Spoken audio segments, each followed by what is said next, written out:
Hi sir, ನಮಸ್ತೆ. ನನ್ನ ಹೆಸರು ಕಿರಣ್ ಕುಮಾರ್. ಹಾವೇರಿ ಜಿಲ್ಲೆ ರಟ್ಟೆಹಳ್ಳಿ ತಾಲೂಕು ಅಂಗರಗಟ್ಟಿ ಗ್ರಾಮ.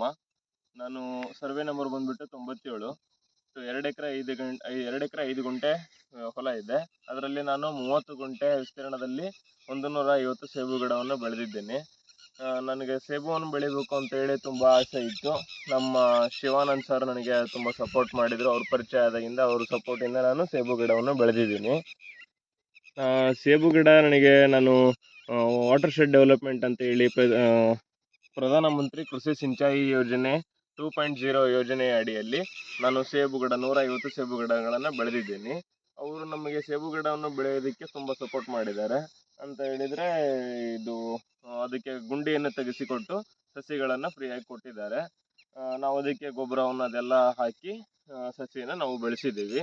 ಇವಾಗ ಇದು ಪ್ರೀವಿಯಸ್ ಇಯರ್ 2022 ಏಪ್ರಿಲಲ್ಲಿ ನಾವು ಬೆಳೆದಿರೋದು. ಇದು ಇವಾಗ ಸರಿಸುಮಾರು 1 ವರ್ಷದ ಗಿಡ ಇದು. ನಾವು ಇದು ಆಲ್ರೆಡಿ ನಮಗೆ 1 ವರ್ಷಕ್ಕೆ ಫ್ರೂಟಿಂಗ್ ಮತ್ತು ಫ್ಲವರಿಂಗ್ ಕೂಡ ಸ್ಟಾರ್ಟ್ ಆಗಿದೆ. ನೀವು ಇಲ್ಲಿ ನೋಡ್ಬೋದು. ಇಲ್ಲಿ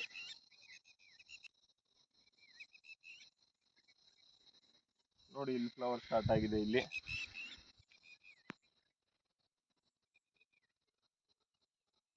ಇಲ್ಲಿ ಸ್ಟಾರ್ಟ್ ಆಗಿದೆ ನೋಡಿ. ಇಲ್ಲಿ ಕೆಳಗಡೆ ಕೂಡ ಕಾಯಿ ಇದೆ ಆಲ್ರೆಡಿ.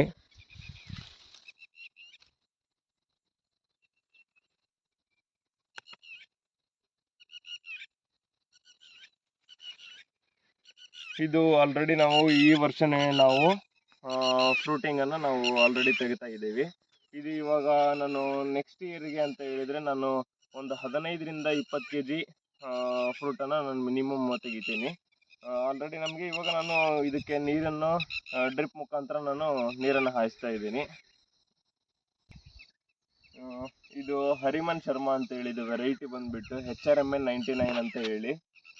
ಇದು ಇವಾಗ ನಾವು ಕೂಡ ಜಮ್ಮು ಕಾಶ್ಮೀರಲ್ಲಿ ಬೆಳೆಯುವಂಥ ಇದು ಸಸಿ ಗಿಡ, ಇದು ಸೇಬು ಗಿಡ. ಇದು ನಾವು ಯಾಕೆ ಬೆಳಿಬಾರ್ದಪ್ಪ ಅಂತ ಹೇಳಿ ಒಂದು ಛಲದಿಂದ ನಾವು ಬೆಳೀತಾ ಇರೋದು. ಅದಕ್ಕೆ ನಮಗೆ ಶಿವಾನಂದ್ ಸರ್ ಕೂಡ ತುಂಬ ಸಪೋರ್ಟ್ ಮಾಡಿದ್ದಾರೆ. ಸಸಿಗಳನ್ನು ಕೂಡ ಫ್ರೀ ಕೊಟ್ಟು ಅವರೆಲ್ಲ ಹಚ್ಚುವಾಗೆ ಎದುರುಗಡೆ ಇದ್ದು ಯಾವ ಥರ ಪ್ಲಾಂಟೇಶನ್ ಮಾಡಬೇಕು, ಏನು ಅಂತೇಳಿ, ಯಾವ ಥರ ಬೆಳೆಸಬೇಕು ಅಂತ ಫುಲ್ ಗೈಡ್ಲೈನ್ಸ್ ಕೊಟ್ಟಿದ್ದಾರೆ. ಅವ್ರ ಗೈಡ್ಲೈನ್ಸ್ ಮುಖಾಂತರ ನಾವು ಬೆಳೆಸಿರೋದು ಇದು.